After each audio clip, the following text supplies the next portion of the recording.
சஷ்டியை நோக்க சரவண பவனார் சிஷ்டர் புதவும் செங்கதிர்வேலும் பாதமிரண்டில் பண்மணி சதங்கை கீதம் பாட கிண்கிணியாட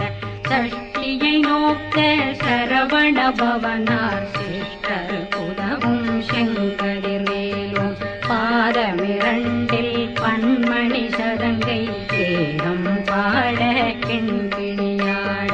மைய நடனம் செய்யும் மயில் வாகனார் கையில் வேளாளனை காக்கவில்லை